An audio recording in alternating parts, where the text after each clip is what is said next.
There's a three-digit number that decides whether you can buy a house, what you'll pay for a car, and sometimes whether you'll get the job you applied for.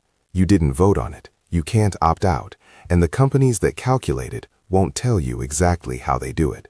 So how does it actually work? Your credit score is calculated using 5 factors. Payment history makes up about 35%. Amounts owed is roughly 30%. Length of credit history is 15%.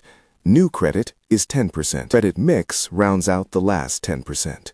But here's where it gets interesting. Companies that create these scores, FICO, Vantage Score, they don't publish the exact formulas. They're proprietary. Trade secrets. You're being judged by an algorithm you're not allowed to see. And the data they're using? It comes from 3 private companies, Equifax, Experian, and TransUnion. These aren't government agencies. They're for-profit corporations, and they make money every time someone checks your score. In 2017, Equifax had a data breach that exposed the personal information of 147 million Americans. Social security numbers, birth dates, addresses, driver's license numbers, everything you'd need to steal someone's identity. The CEO resigned. The company paid a settlement. And then, business as usual, because you can't choose not to have your data with Equifax. You don't have that option.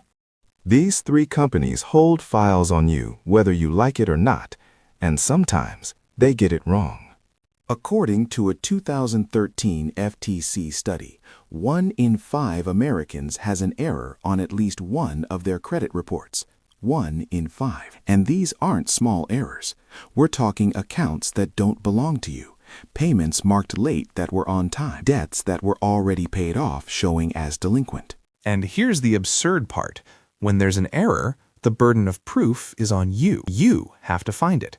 You have to dispute it. You have to provide documentation. And even then, the bureaus have 30 days to investigate. 30 days where that error is affecting your score, your ability to get a loan, your financial life. Now let's talk about what this score actually costs you. Say you want to buy a house. The median home price in the U.S. is around $420,000. With a 20% down payment, you're borrowing $336,000. If you have excellent credit, a score above 760, you might get an interest rate of 6.5%. Over 30 years, you'll pay about $425,000 in interest. You check it obsessively. You celebrate when it goes up. You panic when it drops. But here's what nobody tells you.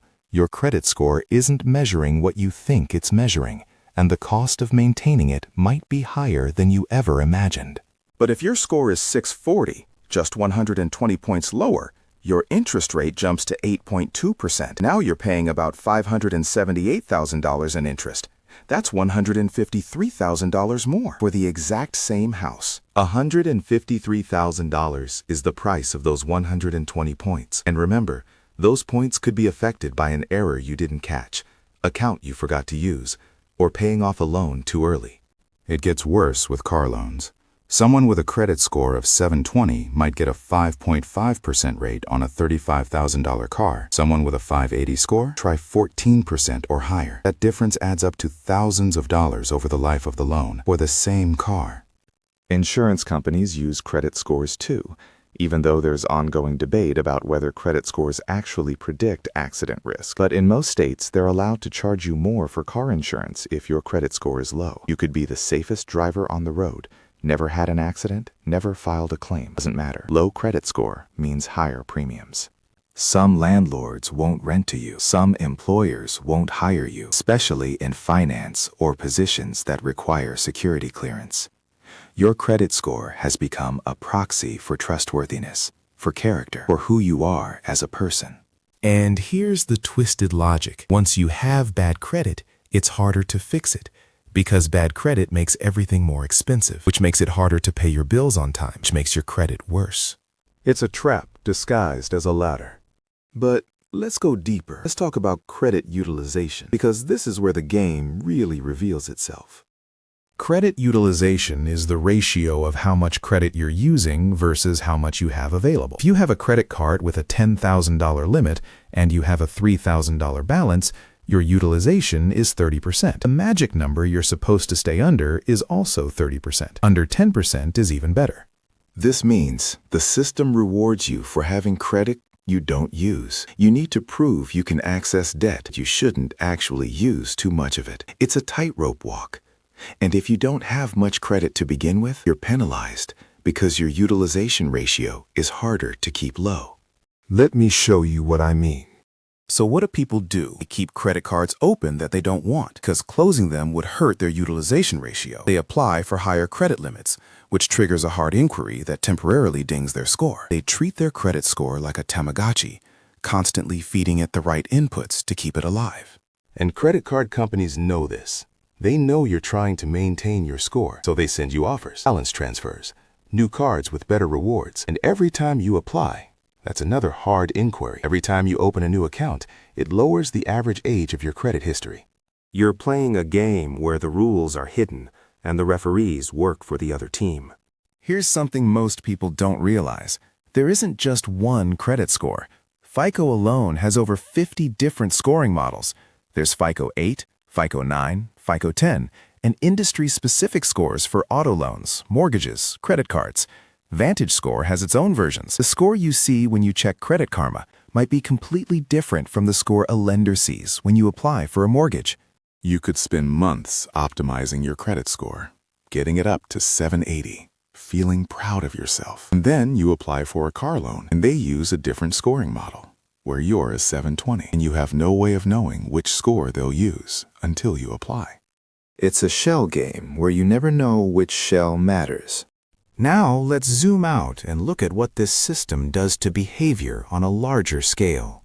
The credit score system incentivizes spending, not saving. It rewards people who consistently use credit and pay it back. It punishes people who avoid debt altogether. This fundamentally shapes how people interact with money. Young people are told they need to build credit, so they get a credit card, not because they need it, but because they need the score. They make small purchases and pay them off every month. They're training themselves to use debt as a tool, normalizing the idea that you should always be borrowing something.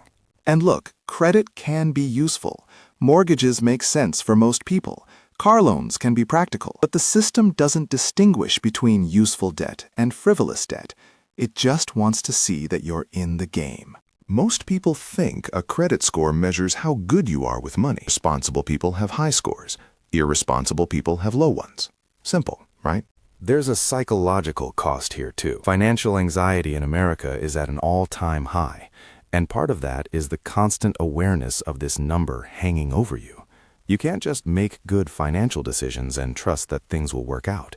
You have to actively manage your score, monitor it, optimize it. People check their credit scores the way they check their weight multiple times a week. They feel shame when it drops, pride when it rises, becomes part of their identity. And for what? So that private companies can decide how much extra you'll pay for the privilege of participating in the economy? Here's the really uncomfortable part. Credit scoring system disproportionately hurts people who are already struggling. If you're wealthy, you don't need credit. You can pay cash. You can put down massive down payments that minimize your interest rates. You have accountants and financial advisors who help you optimize. But if you're working class or lower middle class, you need credit to function. You need it to buy a car to get to work. You need it to rent an apartment. You need it to handle emergencies when you don't have savings. And the worse your financial situation, the worse your credit score, the more expensive everything becomes. It's expensive to be poor, and the credit score system makes it more expensive. Medical debt is a perfect example. You get sick, you go to the hospital. You get a bill for $15,000 that your insurance didn't cover. You can't pay it all at once. It goes to collections. Your credit score tanks. Now you can't get approved for an apartment lease. You can't get a decent interest rate on a car loan, all because you got sick. The system doesn't care why you couldn't pay. It just marks you as risky. Recent changes have removed some medical debt from credit reports, but it took decades of advocacy to get there, and it doesn't fix the underlying problem. At a 3-digit number, calculated by a proprietary algorithm at a private company, can determine your access to housing, transportation, and economic opportunity. So, what's the alternative? Some countries don't use credit scores at all. They look at your income, your employment history, your bank statements. They make lending decisions based on your actual financial situation, not a number that may or may not reflect reality. Wrong. But in America, we've built an entire infrastructure around this system. Billions of dollars change hands. Industries have formed. The credit bureaus are publicly traded companies. FICO stock trades on the New York Stock Exchange. There's too much money involved to change it now.